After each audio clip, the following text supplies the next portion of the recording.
problem is with the other. Okay. Just opened it. Yeah, I'm going off screen just because I'm still misbehaving. Okay.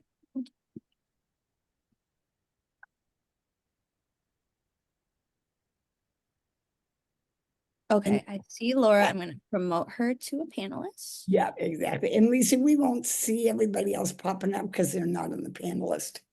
Right. In the webinar, they don't come up on that. Right. But I imagine they can hear us at this point.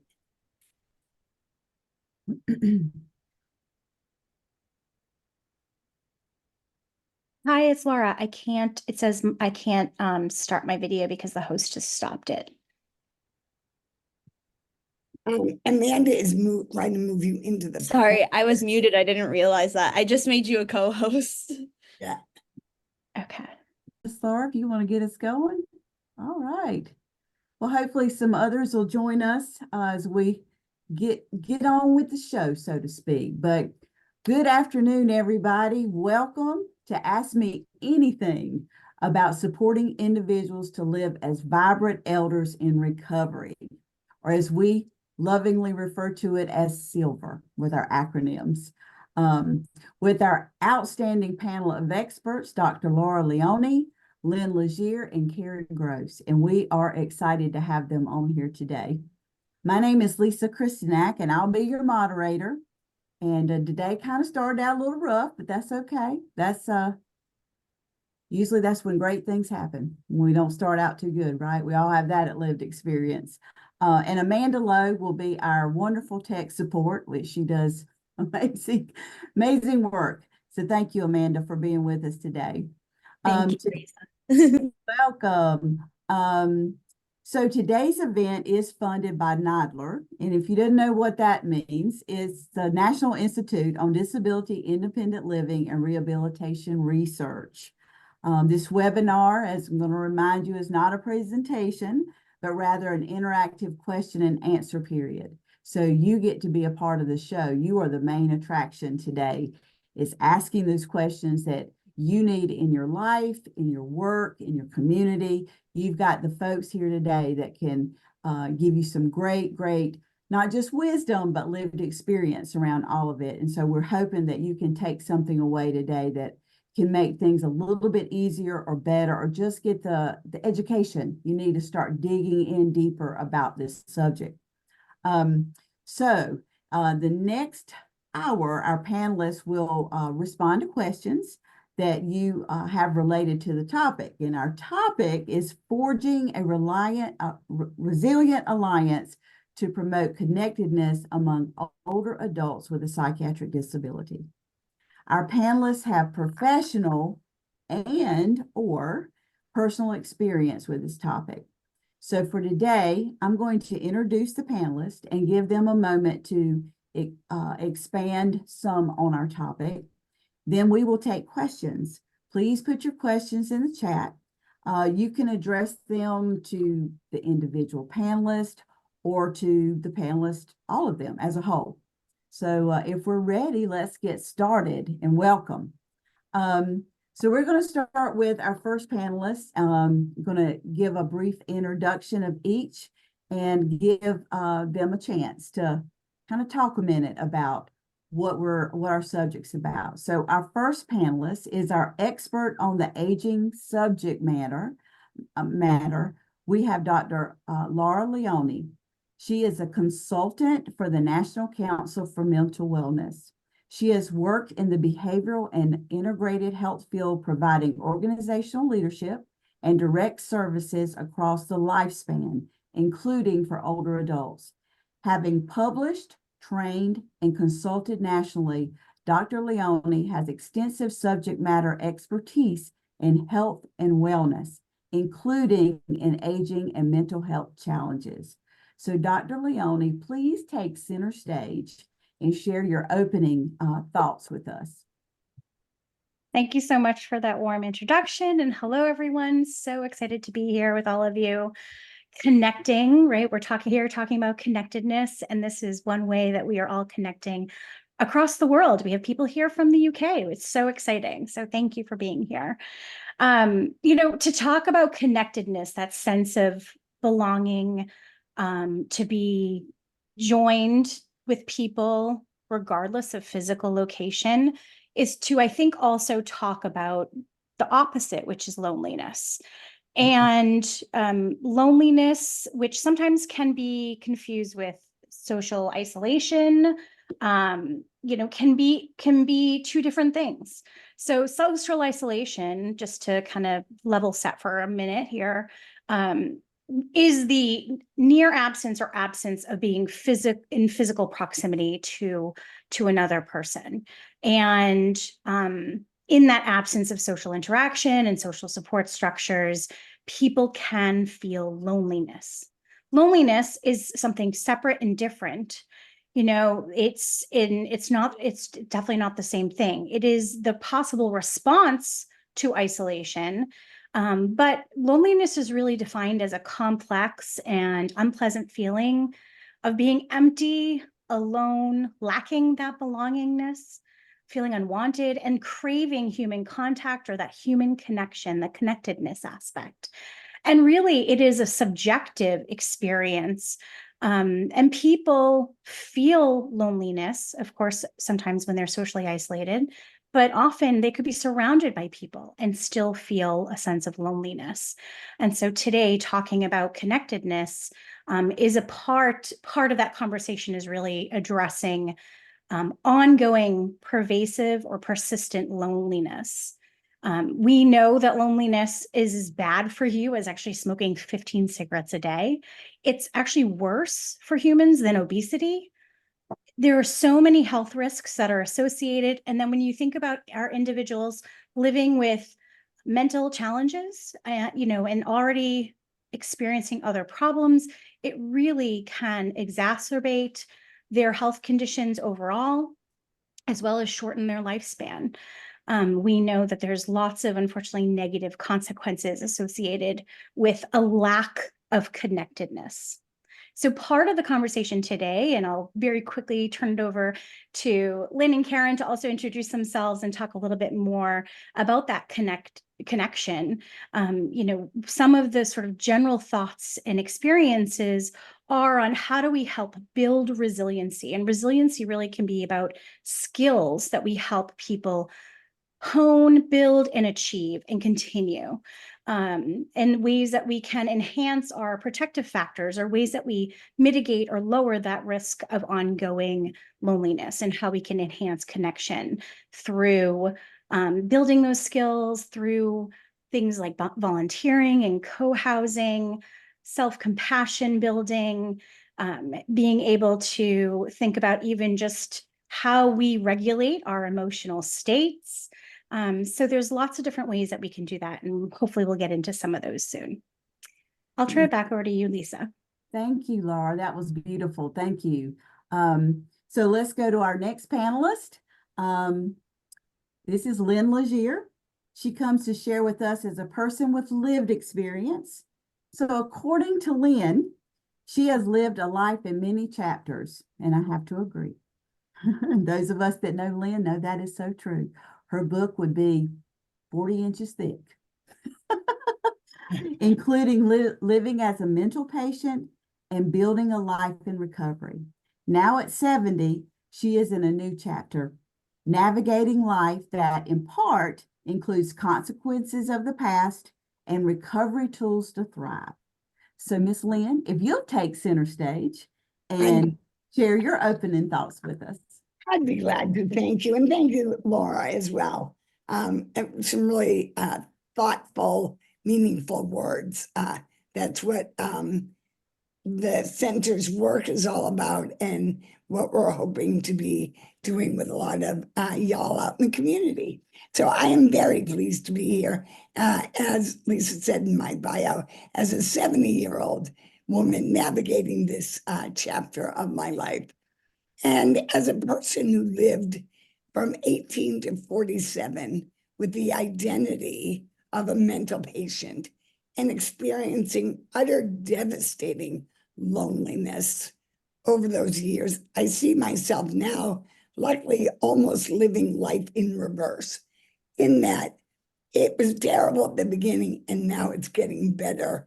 The more I go, the better it gets, which is really a wonderful thing. But nonetheless, this need for creating connection has still confronted me, as it does all of us at different points. For me, this was a particularly acute a number of years ago when there was this huge disruption of my entire social network due to an event. And I found myself with a close friend, but she lived about a half hour away, and we're both working, so we might see each other every week, every couple of weeks. And other than that, I was living alone in a new town and working alone from home. And so there really wasn't much in my life that brought people into my daily activities. And I realized as I was experiencing all this loneliness that I had to find a place to meet people. And so my first go-to, I think like many of us, was church. Okay, I'm going to go to church. And despite efforts of going week after week after week, whatever it was, the connection just didn't come. And so I felt like I was sort of left in a pickle, like, oh God, I've got to go out of the box and figure this out. And so knowing that it wasn't going to just fall in my lap, sadly, because that's really what I wanted. I wanted to sit in my living room and have connection somehow just magically, but it wasn't going to happen that way. So I realized I had to sort of make a plan for myself that I could work through. And so I started by thinking about, the easiest part. What do I like, or what am I interested in? And I have to say, in a way, that's hard for me because I'm more of an introvert than an extrovert. And I don't like the places where most people go to meet other people. So I had to think, like, what is this place going to look like for me? So it had to be somewhere that I was interested in. But I also had to look at what were the barriers and how could I get over those barriers? How could I find a way to work through barriers to someplace that I might want to go? And so this idea came to mind that my top interest in life is my dogs. Just is, they live with me, closest in my life. And so I started going to the dog park in my town. And one of the great things about this is it avoided the biggest barrier for me, which is opening the door to a room full of strangers. That for me is like the most intimidating thing in the world, which most people are surprised at. I don't come off like somebody who's scared to open that door, but I am. So I just had to go through a gate, and I saw what I was walking through before I had to go through it. So it eliminated my greatest barrier. So I started going to the dog park, but at first I sat on a bench where no one else was sitting, of course. And it took, a week or so until my brain said, Lynn, you're kind of defeating your own purpose by sitting away from the other people. Now I was loving the dogs, but I needed people too. So I started sitting nearer to other people. And then I noticed routines. Same people were coming at the same time every day. So I sort of modified myself to that so that I could start seeing familiar faces by coming at the same time like other people were. So I was starting to make inroads into saying hi to people because they were familiar now. And then I learned there was a Facebook page for the park. And when I went and looked at it, I saw that there were photos on that Facebook page. Well, my second love next to my dogs is photography. And so I decided I was going to start bringing my camera to the dog park. And so I brought a blanket so I could sit down on the ground near a bench with people, because I was working at this, right? So near a bench with people, but I sat on the ground where I could get good photos of the dogs. And then they started posting them on the Facebook page. And then what happened was people started to come up and thank me for the great photos I had taken of their dogs, because deep down, dog owners are dogs of our kids. So it's the same way if somebody takes a really nice picture of your kid. So people started to come and thank me for the dog photos, and we'd end up in groups of 2 or 3, and conversations started. And then deeper conversations, and then meaningful conversations, and eventually friendships. What I didn't plan and never expected really was that the small effort of just going in and taking those photos started a community growing in the dog park. And not just for me, but for the other people there as well. That little act of getting myself out my own door and through that door and doing the photos changed the culture of that dog park. So much so that, in fact, which I think is a riot, the local TV station came. This is several years into this.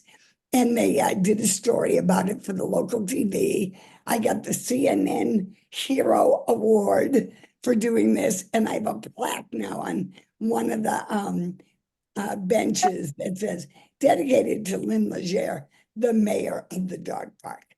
So from lived experience, what I can say is that connection takes work to start.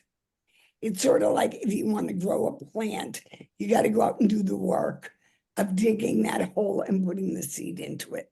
The upfront work had to come from me, and I had to walk through some of my fears, as well as strategize. How could I set it up to involve the fewest amount of barriers that I could? But also, like that seed, once connection is planted, once it starts, it grows. And so that's what I want to share, is the work is hard, but it pays off tenfold. And now I have a whole community that I never expected. And that's my story, and I'm sticking to it. Thank you, Lynn. It's a beautiful story, and I know so many of us can connect with so much of your story. So keep those questions coming. We're going to get right to them. Oh, there it is. There it is, my Hero Award. She has proof. And we'll get to those questions in just a minute after we introduce our final panelist, Ms. Karen Gross. I'd like to present you. She comes to share her experience as a family member, a caregiver. She has been an advocate and caregiver for an older sibling who experiences severe mental health challenges. So Karen, if you will take center stage and share your opening thoughts with us. Well, I just want to thank Lynn and Laura, and I just love Lynn's story of her connection, because I think that's what I'm trying to do with my family member, my older sibling, to provide him, to give him, to curate a healing recovery connection, because basically we're sort of isolated here on some property, and my folks were they were heroes. They were of trying to set him up so that he would be able to recover and not just be some kind of a babbit or a cog in an ugly system. They were very concerned about that for him. So so they got me on board after he came here from California, and they realized he had a mental illness, and they had him involuntarily committed, and they got him a diagnosis. They wanted him to have health care. They wanted him to have help because they couldn't do it all themselves. They couldn't do it all themselves. And he had been homeless for years. And basically his diagnosis is one that doesn't recognize, it's one of those that doesn't recognize they have a mental health issue. So I've known him all his life, right? So I know he's not violent. He can get very angry, but I've developed skills because I've to learn how to mitigate, how to walk away so that his anger doesn't get worse, because I'm a certified peer support specialist. So I know how to deal with his, and I think that he has some unusual things about his personality where he is solitary. I wouldn't say he's lonely, but he likes being solitary, but he is isolated socially. And it just and I've been caregiving with him for probably over 15 years. Dad died in 2014. So I've been very major then, but even before then, because Dad died, he was over at 100. So I had to take the reins there. So my question is, how do I bridge this gap with him? And part of the issue is that our system is it's clinically oriented, medical oriented. So it hasn't really been, if he's not going to step up, they're not going to step up unless it's a crisis. Now, given a little bit, it is changing. As of July 1st, there's going to be integrated health care. And we just had in North Carolina Medicaid expansion. So possibly I'll be able to have a friendlier, kindlier people come in. So, so they're not going to, and be a little more gentle with him. And I did start to work on that earlier, but I had to stop. I don't do this full time. I mean, I have a life. I'm connected. I have to maintain my own wellness. So I will be trying to have them come in again. But at just the beginning of this, though, I was very well aware that they're going to blast him with all kinds of options. There's going to be too much on the table. He's not going to be able to comprehend. He's not going to be able to process. So I'm in a position where I have to work with them even before I get them over here. Can you do that? Can you just offer to give him this one thing? Don't be saying a lot of stuff. He'll get confused because at 72, he's also getting a little bit of a dementia. But at the same time, I've recognized that there is so much room there for his recovery. He has done things that surprise me all the time. I am not a total expert on, and I'm going to call him Al. I am not a total expert on Al. And I think there's plenty of room in there for him to have a higher quality life. But I am not very comfortable about the system and what the system may or may not do. Because the stories, the things I've heard, the reason my whole family was this way, I'm so protective of him, because we know that the system can make a situation if it doesn't work, and it's not helpful if it's not helpful. And I do not want to get in the middle of a situation like that in my caregiving role with my sibling. Wow. Thank you, Karen. That's powerful. And I know that there's so many people out here right now that we know are caregivers and are putting out questions. So I can't wait to get to those questions. But it's encouraging. I love how passionate you are about him and being that advocate and just staying aware, but also doing that self-care for yourself, recognizing that there's many layers to your life, and it's not just this one thing, and how to integrate and how to take care of all the things. So you have your best life too. And so I know a lot of our caregivers and family members out there will be able to relate. So we'll get to those questions. But thank you, panelists, for giving us a little send off on what the topic is about and some of your experiences and expertise. So we're going to get to those questions because that's what we're here for, right? Just remember to keep them going. You can ask a particular panelist if you want to, or it can just be to any of the panelists.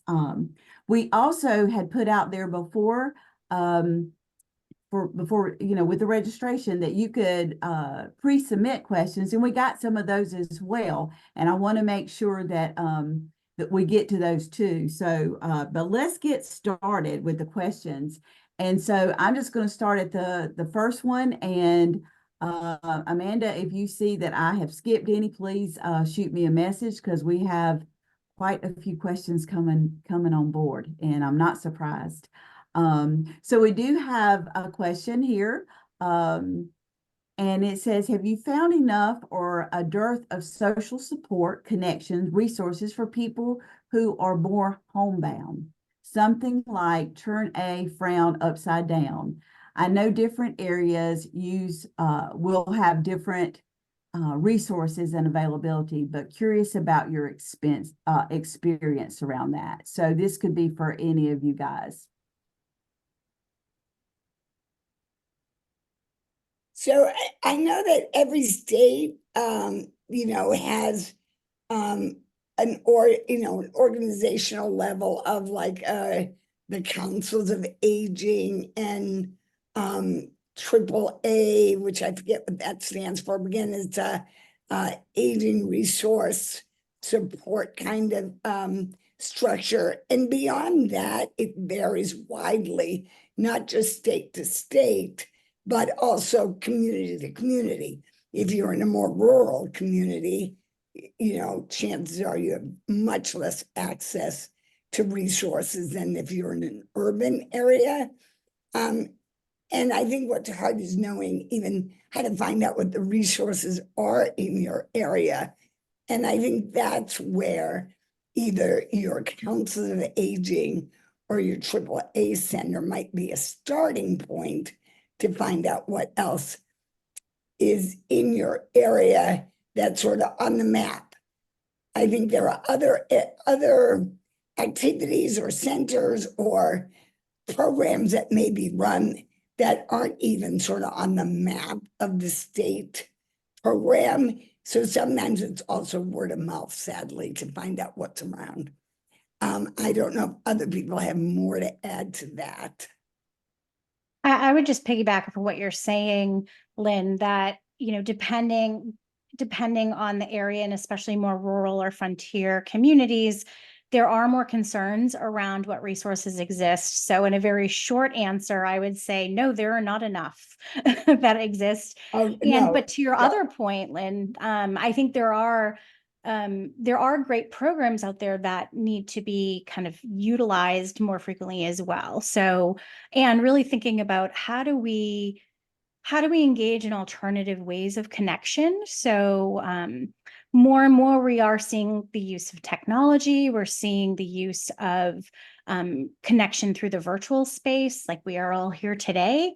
Thinking about just how we see different kind of housing communities are being set up so that people who may be homebound still have shared spaces with other individuals and sort of co-housing. And I know we have somebody here from the UK. Co-housing is really big in the United Kingdom right now.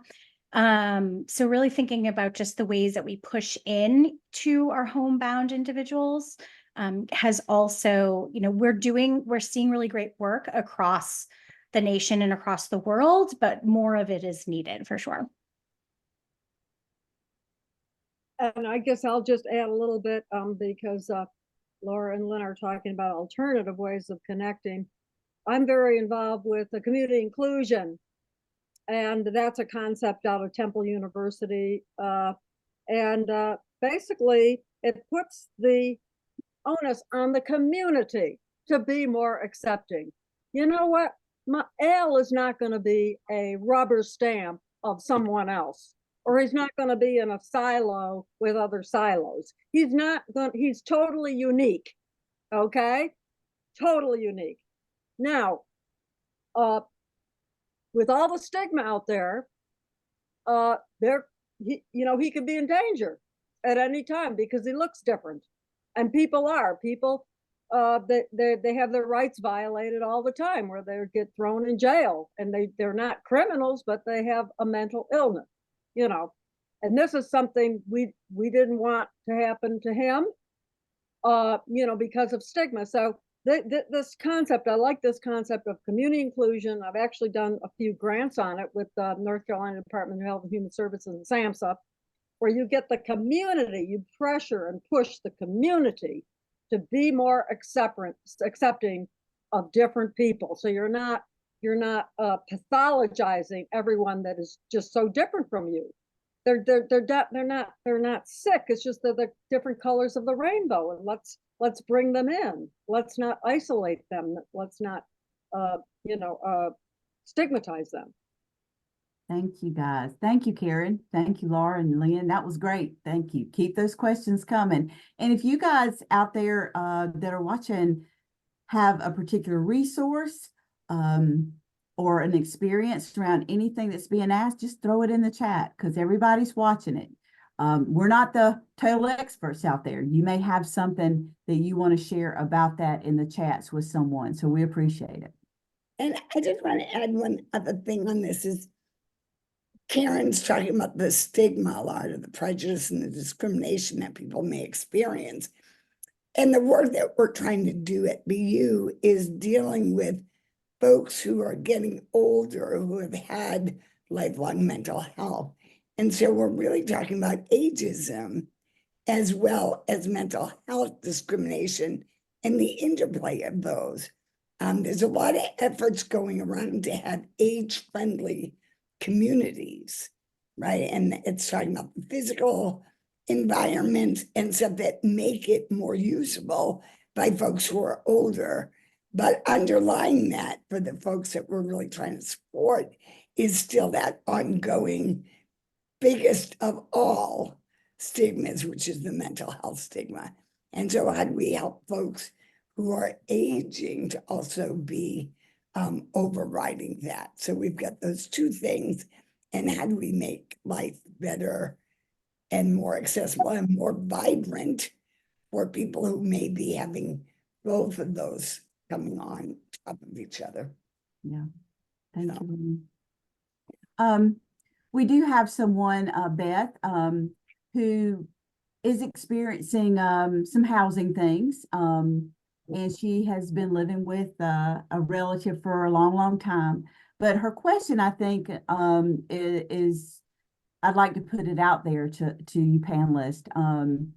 She experiences depression and doesn't know whether she might want to be out on her own or not. So I think, you know, Lynn, you might be one to speak on this as well about your own lived experience and, you know, when you make that decision, when it was time for you to live out on your own and what you know, went through and what your thought process on that. Yeah, so number one, there's a shortage of housing. So across the board, this is a challenge for everyone. But choosing about where are my skill levels and where are the available resources in my community is a big part. Because when we're choosing to live independently, it means that we're doing everything by ourselves.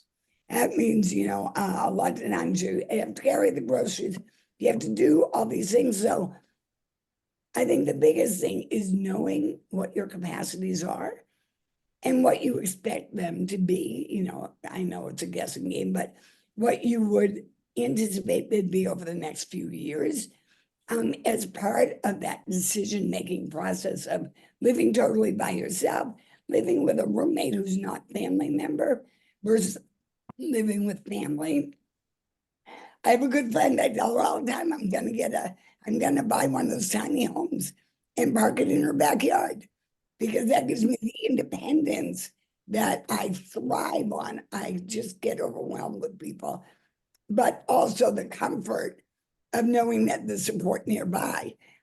There's many a time when I've had physical stuff, especially with my back. I've had terrible back stuff, and I've had to use a skill that I think is harder than any other one, which is called asking for help. And so that's also part of the evaluation on that decision making.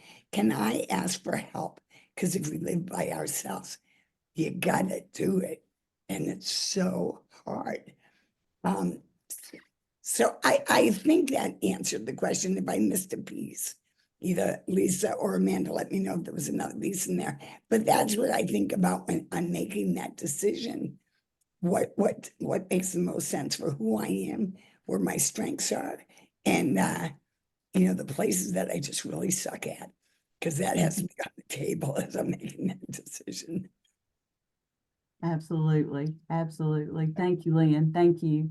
So Lynn, this is a question directed to you. Says, do you think that if you had had someone with you for extra social support, do you think that you would have still done all you have done with the dog park? I don't know that I would have done well having that person around to offer social support. You know, like everything, we're multi-layered. And I needed that dose of humans in the flesh, because I get them on Zoom all the time, but I needed that dose of humans once a day, but limited, thank you.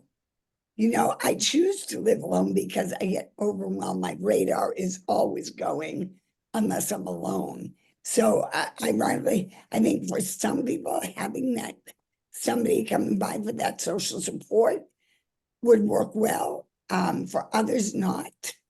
And it depends on how long they want to hang around.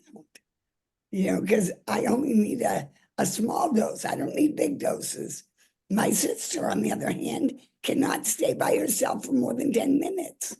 She needs people. So it's sort of, it's also person dependent. But for me, that's how that would have gone down. Like, get the hell out of my space. Yeah. Absolutely.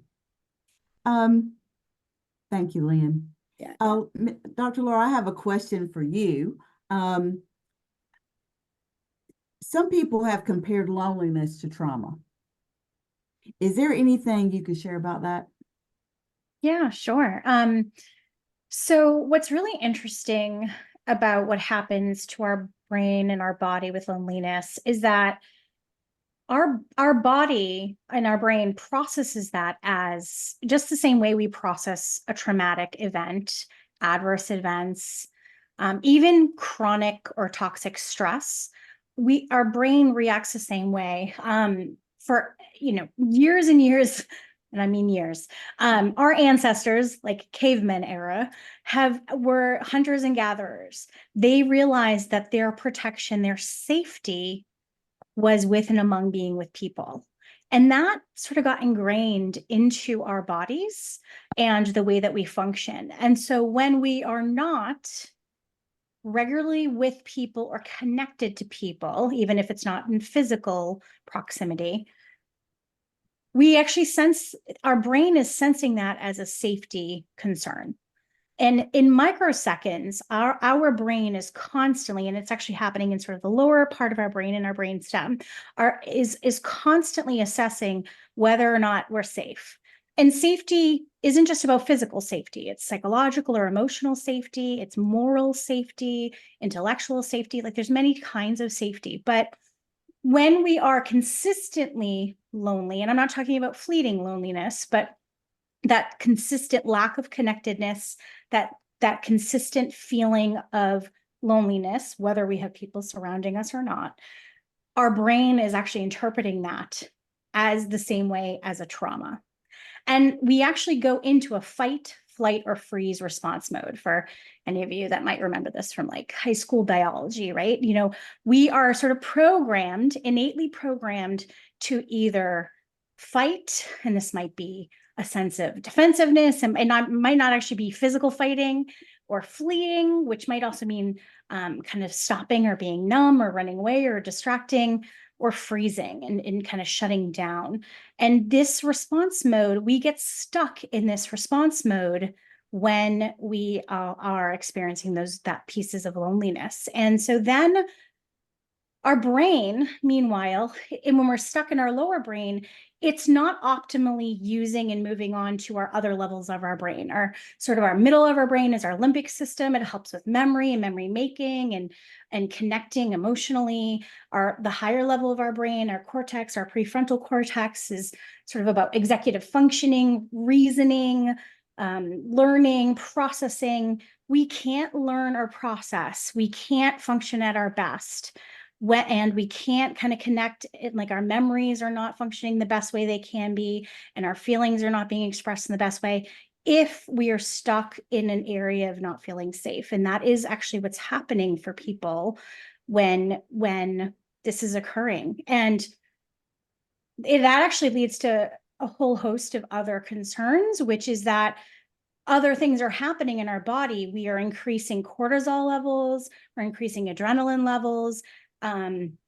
We're not functioning in the same way. Our cells are becoming inflamed and staying inflamed. And this leads to other health concerns, emotionally and physically, that lead to some of the other problems that we see connected to to experiences of ongoing loneliness. And so again, this phenomenon of what's happening in that fight, flight, and freeze response mode is what happens to us in experiences of trauma or ongoing trauma, even if that trauma happened in the past. And it's also what we experience when we're going through ongoing heightened levels of stress. Same kind of response. Thanks for that question. Yes, that's good. Thank you. Thank you so much. Ms. Karen, I have a question for you. What have you learned from being a caregiver or a family member of a sibling with mental health challenges that would encourage those of us that are in the same situation? Well, I think it can be very helpful if you decide to take the high ground. And what I meant by that, I was sort of able to anticipate that I would be his caregiver. And I heard that I could get something called a special needs trust. I didn't want to take away his human rights and get guardianship. And I'm so glad we didn't do that, because I've heard some people have pretty negative experiences with guardianship, and it takes away a person's rights. So we got to do a special needs trust, and that protected him where he just his basics, nuts and bolts, housing, his benefits, that protected him so that so that those just wouldn't be ripped away from him. So that it has given me a source of security of that I've done whatever I could do, which to me, from my perspective, is the best that I could do. There's a lot more that needs to be done, but taking the high road is one of them. And then and that was quite an experience. I just want to say, talking to an attorney, one of the top ethical attorneys in the state, getting them to draft this up. I'd never done anything like that before. And then not giving up on him and understanding that the changes in his life can come very small and incremental, but he does have capabilities, which surprised me sometimes. While it's very discouraging to be a part of, see how he has given up, which in my opinion, he has. And I think if you met him, you would say, oh, well, he has given up. But at the same time, he's got some aspects of him which have a lot of vitality and interest. And it's important for me as a caregiver to try to pull those out and encourage those in him, the good in him. And that always gives me hope that there will be a window of opportunity for his recovery that I cannot now anticipate. I am not all knowing, and I'm not going to be all judging of him. So I think there could be a moment in time where I'm going to see some strides if I don't give up. And but I want to be careful, because those have to be the strides he wants to take, because it's him. But I can help him, and I'm right there, and he trusts me 100%, and I value that trust, and I don't want to break it. I think it's so important. Thank you, Karen. Great answer. I do have a question that was sent beforehand. I want to make sure we get out there. This question is from Shannon, and Shannon says, my dad is 95 and still lives independently and drives. My mother, who was much younger, at 81, passed away 3 years ago. They had a busy social life, but my mother was the planner. Since she has passed, my father has attempted several times to go to social events or play sports as they did before, but he always has some reason that is awful and puts more pressure on me to be his social outlet. It can be draining. He has more anxiety and depression when he isn't socializing, but I cannot seem to help him find more activities that he can enjoy.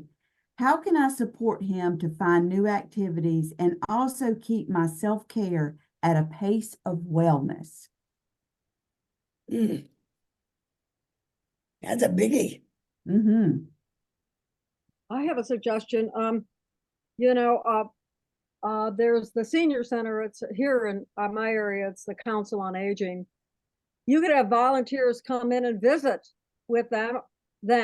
It might be too many people, might be too much activity. It just might be too overwhelming. I mean, I think some of us in recovery could understand that. So maybe you could have someone come to visit him and they'd be screened and they would have gone through some training. And there's a lot of people who do that through the senior center. I come in and just visit with him once a week or once a month. And then also through the libraries, there are people that will come in and read. Maybe there's a good book he'd like to enjoy. So someone could come in and read. So my suggestion overall is to just tone down the socializing. It doesn't have to be like a big group. It can be a smaller group, or it can be one individual that has a little bit of training that can offer him some relief from the loneliness. I like that. I like that. Laura, did you have something you wanted to add? Yeah, I was. It was actually reminding me of some of what Lynn shared, and I think speaks to what you were just speaking about, Karen, which is sort of the idea of behavioral activation, which is to do things that we find or we hope to find pleasurable. So pleasurable activities, or they can be activities of mastery, things that we can do that we can get a sense of accomplishment from. And leaning into your father. And I think actually this question is great because there are some other questions similar in the chat around just sort of what's a starting point for people. And I do think leaning into your interests, pleasures, or something that you want to achieve or accomplish, but ideally that where there are other people around, or that there's possibility to connect with others, even if you don't. Kind of forcing yourself to do those a little bit, almost like homework, right?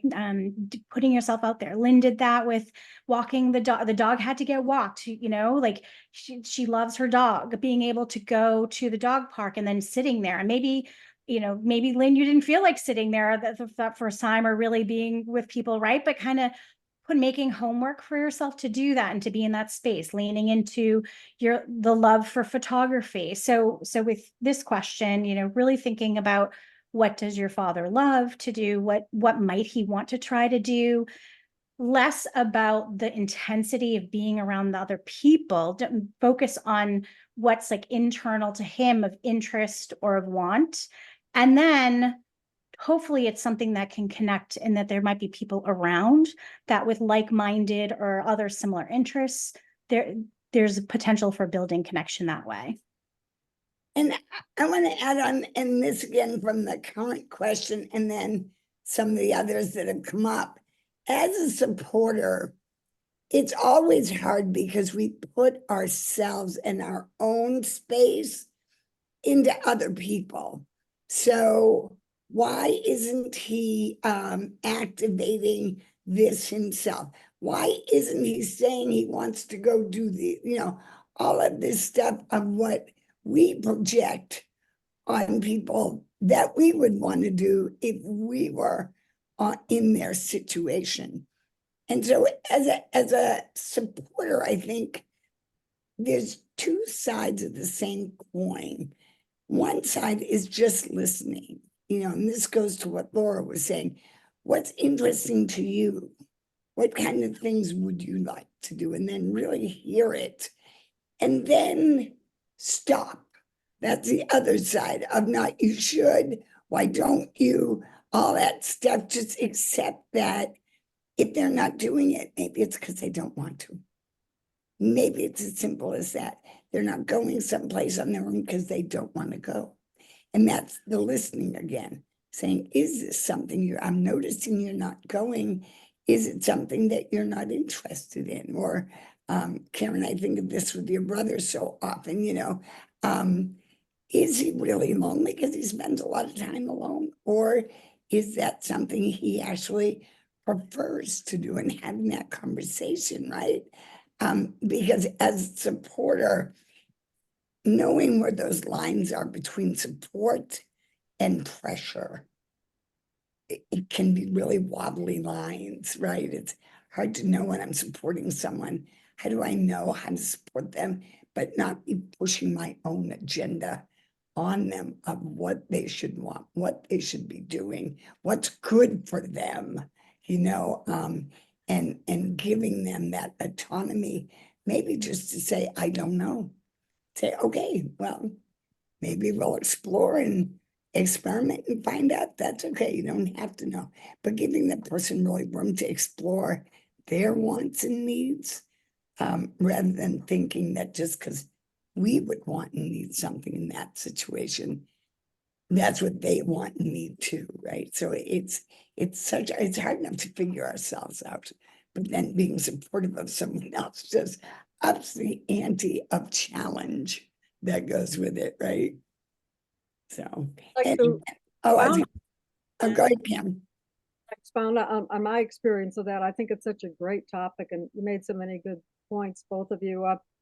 I think Laura talked about, well, the phrase was used, forcing good behaviors, and I put down encouraging good behaviors, okay? Because like for my sibling, Al, there's things he likes to do. One thing he loves to do is when I take him out to eat. And particularly, I'll take him out to breakfast. Now, I don't do that enough. I might do that 4 times a year. If I had the support from the system for him, if he would agree it, he could go out every week probably, with someone and have breakfast. And he just likes to sit there and eat, but he likes the companionship and he likes certain restaurants, So that is an activity he really enjoys, and it only involves a little bit of talking, but he loves the eating. Now, when I said encourage good behaviors, because sometime in a case of my sibling Al, it's what is good for the community, not just for my sibling. I'll give you an example of that. When my mother was passing, he didn't want to go see her. She passed at home, and I told him, and he didn't want to come over.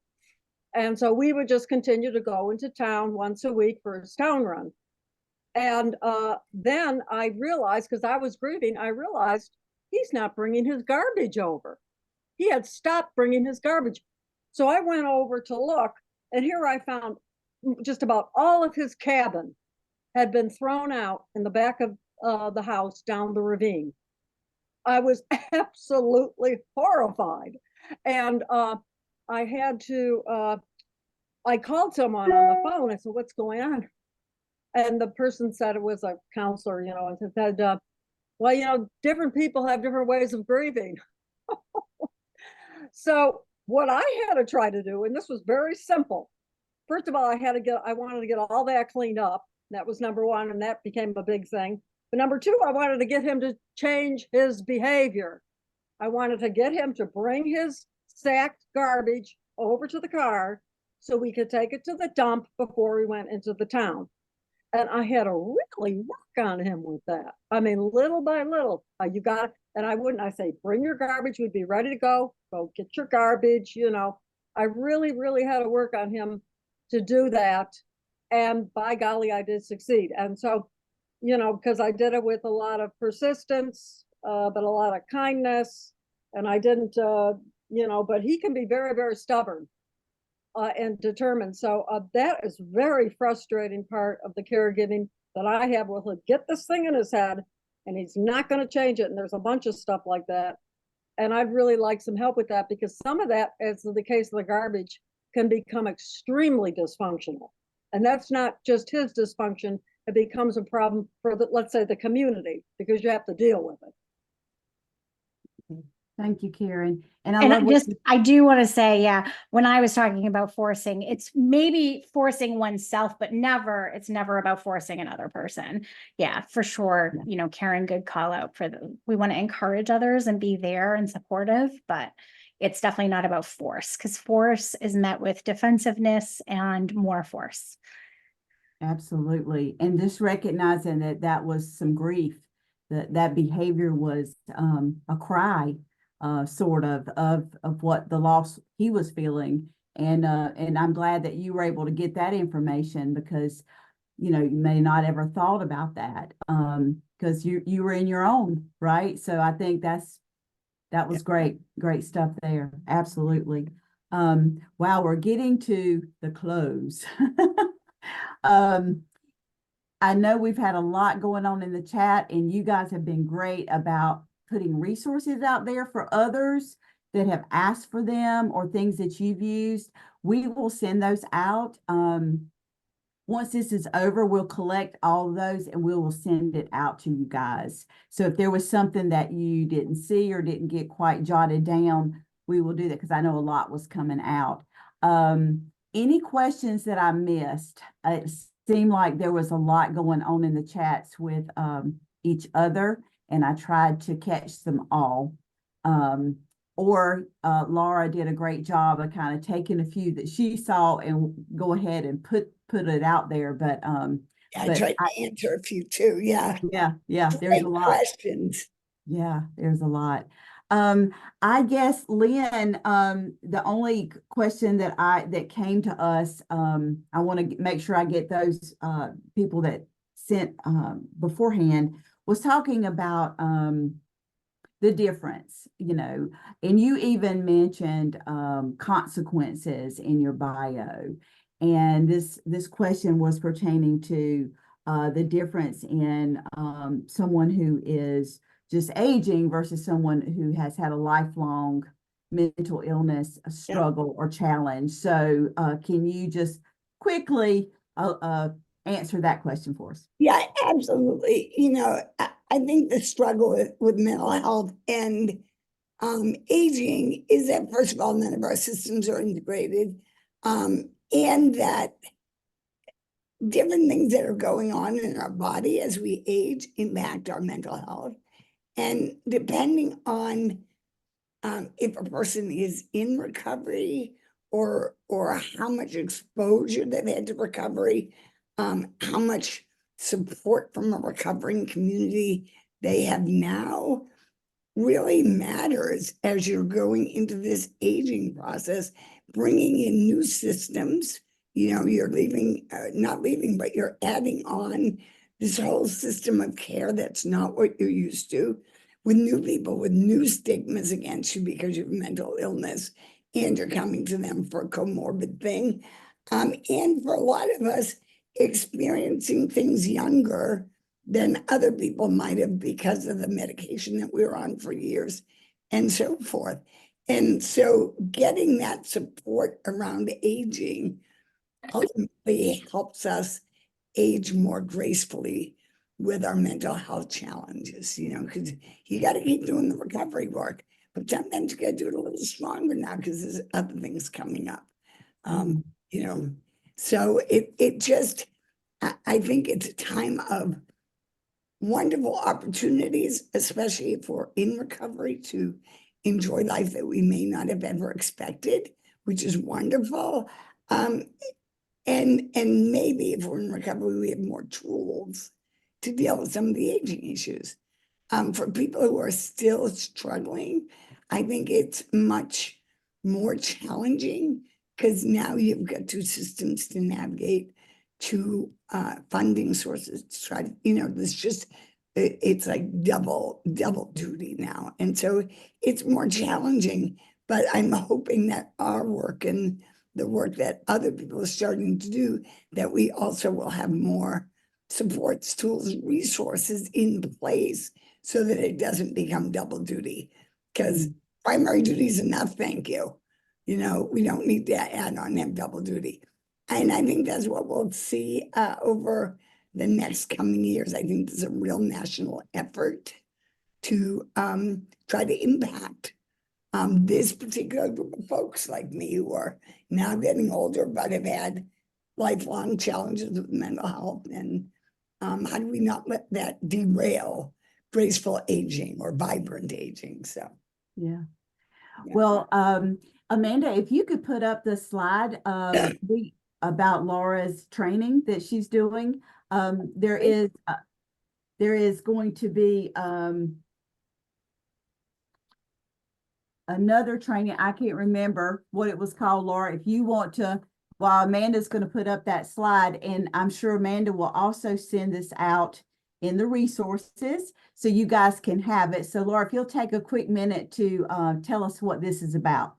Yeah, I'd love to. So for those of you who are interested, next week on March 28th at 2 p.m. Eastern, I will be providing a a paid training on, if you're interested in that mind-body connection that I was talking about. This is all about mind-body responses to chronic loneliness, and really getting in a little bit more deeper into sort of the science and the biology aspects of what we're experiencing with chronic or pervasive loneliness. So if you're interested in registering for that, I have put a link in the chat. You can go ahead and click and check that out. I'm hoping that you'll come join me again. Thank you. Thank you. That's awesome. Thank you so much. Thank you, guys. We're at the end, and it is time to go. But when you say bye to us, you'll see a survey that'll pop up. Please take 30 seconds. It's all it's going to take. It's really important for us to get the feedback. It's really important to our funders. And so please, please, please take a few seconds to do that. And Lynn, you're on mute. Of course you are. I Thank just you, said we guys. don't want Nidler mad at us, so please, please, please. Yeah, absolutely. I just want to Please fill say it the out. survey will be sent as well in a follow-up email that you will get on Monday or Tuesday. So keep an eye out for that if you miss it at the end. Thank Awesome. Thank you, Thank Amanda. you, everyone. This was lovely. Thank you. And nice to see some familiar names, and I can't say faces, but names in the chat box. Thanks for coming, and I hope you all have a great day. Yeah, thank you, guys. Thank you, Charlotte, North Carolina. Okay.